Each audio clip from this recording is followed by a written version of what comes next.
안녕하세요. 뒷담화입니다. 상철과 안정적인 관계를 유지하던 영자, 갑자기 노선을 바꿔 영호를 선택하면서 20기 전체의 판도가 뒤흔들리게 됐네요.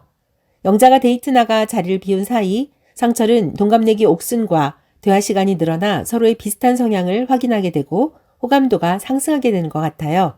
옥순은 뛰어난 스펙과 능력에도 불구하고 지금까지 남출의 선택을 받지 못하다가 모처럼 홀가분하게 상철과 대화하게 되면서 나름의 매력을 어필했을 것 같은데요. 상철 역시 뉴욕 생활을 했던 터라 옥순과의 케미가 나쁘지 않았을 것 같죠. 영자는 영호에게 더 적극적으로 과감한 대시에 들어간 것처럼 보이는데요.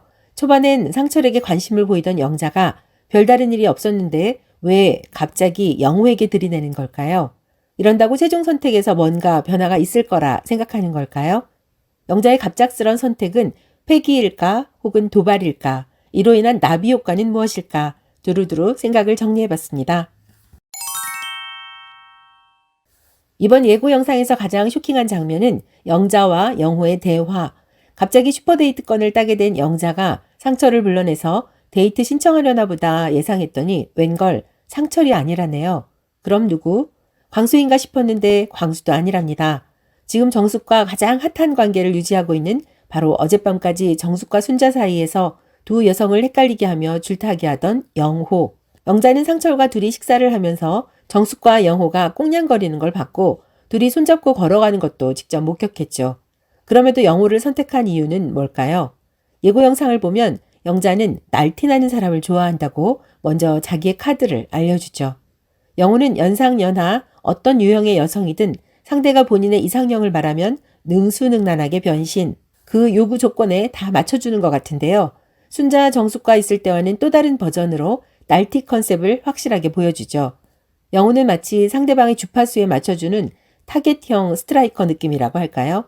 다시 생각해보면 그랬습니다. 영호는 정숙이 뭔가를 요구하면 단 한 번도 거절하지 않고 그대로 수용했던 것처럼 영자가 날티 컨셉이 좋다고 팁을 주니 그에 부응하기로 작정한 것 같은데요. 둘이 주고받는 대화만 들으면 심상치 않네요. 누구 하나 좋아하면 물불 안 가린다고. 돈 안 벌어도 돼. 내가 투잡을 해서라도 먹여 살릴 거야. 너무 정숙만 생각하지 마. 나도 상철만 생각 안 할게. 라고 적극적인 제스처를 보이는 영자에게 영호의 대답은 한 술, 아니 몇 술을 더 뜨네요. 나랑 결혼할래? 너 오늘 집에 가지 마. 라며 탕후루보다 더 달콤한 말로 속삭이네요. 영호의 대사만 들으면 이미 마음이 영자에게로 기운 것 같지만 시청자들은 다 알고 있죠. 영호가 얼마나 쉽게 말을 바꾸고 눈 하나 깜짝 안 하고 거짓말로 잘 한다는 걸요. 정숙에게 한 행동이 거짓인지 아니면 영자에게 하는 행동이 거짓인지 그것도 아니면 그때그때 본인의 감정에 충실한 것인지 진실은 영호만 알겠지만 영상에서 보이는 영호의 모습은 영자와 결이 잘 맞는다는 것. 하지만 아쉽게도 솔로나라는 문 닫기 직전의 타이밍을 향하고 있으니 둘 사이엔 변화가 있을까요? 데이트 때는 이러다가 숙소에 돌아와선 아무 일 없던 듯 원상복귀할까요? 혹 최종 선택에 영향을 끼칠까요? 영자는 첫인상에서 0표를 받았지만 자기소개 후 3표를 받았고 그 후 쭉 안정적으로 상철의 표를 독점하며 남부러울 것 없는 솔로나라 생활을 즐기고 있죠. 다만 영자의 마음속 투픽이었던 광수가 영자의 허락도 받지 않고 일방적으로 끝 거리며 영자와의 작별을 통보해 기분이 좋지 않은 상태. 한편 상철은 영자가 꿈에 그리던 모습을 현실로 만들어주기도 했죠. 스파게티를 정성껏 만들어 꽁냥거리며 둘이 나눠 먹으며 남부럽지 않은 한편의 드라마를 찍기도 했어요. 그런데 상철이란 남자 뭔가 아쉽네요. 착하고 순수하고 담백하고 모범생이고 부족한 거 없어 보이지만 뭔가 아쉬움이 남습니다. 광수는 처음에 마음에 들어오진 않았으나 볼수록 대화를 할수록 매력지수가 상승, 그 다음이 궁금해지는데 반해 상철은 처음부터 지금까지 같은 모습으로 더 이상 마음이 달아오르게 만들지 않네요. 아쉽지만 이대로 솔로나라의 생활이 저무는가 싶었죠. 그런데 슈퍼데이트권을 차지하면서 영자는 기억력, 순발력 좋은 영리한 여성으로 자리매김할 수 있었고 더불어 슈퍼데이트권으로 그동안 아쉬웠던 빈자리를 채울 수 있게 되었네요. 처음엔 상철과 광수가 관심 있었지만 시간이 지날수록 다른 여출들이 영호하고 특히 정숙과 순자는 영호를 둘러싸고 피 튀기지 않는 혈전을 벌이니 젊은 피 영자도 그 싸움에 합류하고 그 싸움에서 승리를 거머쥐고 싶어졌나 봐요. 사실 상철에게 좀 미안하지만 영자가 높이 산다는 날티를 상철에게선 찾을 수 없었거든요. 오히려 그 반대로 상철은 날티의 정반대 지점에 있다고 할까요? 모범생의 완벽한 프레임에 갇혀있는 상철. 사실 영자가 영호와 최종 커플까진 크게 욕심내지 않는다고 해도 다만 영호란 남자가 궁금하고 알고 싶었을 거고, 그런데 지금이 아니면 안 된다고 생각했겠죠.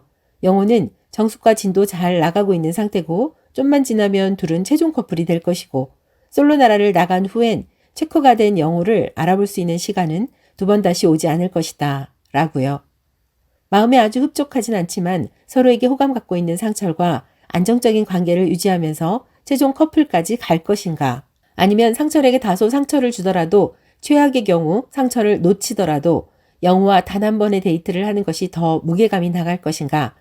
영자는 두 개를 저울질했을 것이고 결론은 후회하지 말자. 기회가 왔을 때 영호를 알아보고 그때 가서 다음 상황을 맞아도 후회 없겠다 라고 결론낸 것 같습니다. 기혼자들은 영자에게 말하고 싶을 거예요. 제발 그러지 말라고. 상철이 진국이라고. 영자가 아직 젊어서 헛똑똑이라고. 본인과 다른 성향이라 영호에게 호기심이 생기고 끌릴 순 있지만 그건 그때뿐이라고. 결혼은 장기전이라고 말이죠. 나에게 잘해주는 사람, 크게 변동 없고 편하고 안정적인 사람이 좀 싱겁고 밍밍할 것 같지만 물처럼 공기처럼 꼭 필요한 거라고요. 자극적인 마라 맛에 순간 혹하긴 하지만 그걸 매일 먹을 수 없듯이 나이 먹으면 순한 맛, 건강한 맛을 찾게 될 거라고 안타까워하지만 어쩌겠어요. 영자는 이번 여출 중에서 가장 어리고 본인이 하고 싶은 삶을 살아가고 싶은 주체적인 젊은 피가 흐르는걸요. 착하기만 한 걸로는 이성적 어필이 안 되니 두고두고 아쉬워하기보다 지금 마음이 원하는 최선의 선택을 하고, 뭔가 문제가 생긴다거나 가령 상철의 선택에 변화가 생긴다 해도 영자 본인의 진가를 몰라보는 상대라면 놓쳐도 아쉬울 거 없다는 강한 자신감이 한몫했을 것 같아요. 결혼과 연애를 나눠본다면 연애는 자극적인 영호와 해보고 결혼은 모범적이고 안정적인 상철과 하고 재미를 서서히 찾아가는 게 좋겠다지만 아직 30대 초반 혈기왕성하고 고학력에 자기주장 확실한 영자에겐 재미있고 뭔가 반전이 있는, 다소 위험해 보이지만 그래서 더욱 스릴이 있는, 날티나며 좀 놀아봤을 것 같은 경력직 나쁜 남자 스타일의 영호 같은 사람이 더 끌릴 수도 있을 것 같아요. 기성세대는 가지 않는 길을 아쉬워하며 평생 미련을 갖고 있지만 영자는 그렇게 아쉬울 것 같으면 지금 미련 없이 가보고 그 길을 선택한 걸 나중에 후회하더라도 스스로 책임지겠다, 이런 마인드 같은데요. 슈퍼데이트권을 영호에게 쓴 이상 그로 인해 상철이가 섭섭한 마음에 옥순이나 다른 여성에게 마음이 돌아선다 해도 확고하고 변치 않는 건 세상에 없다.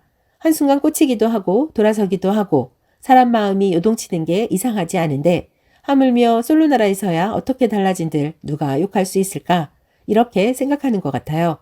젊은 피 영자가 영호를 선택하고 도발하면서 발생한 나비 효과도 있죠.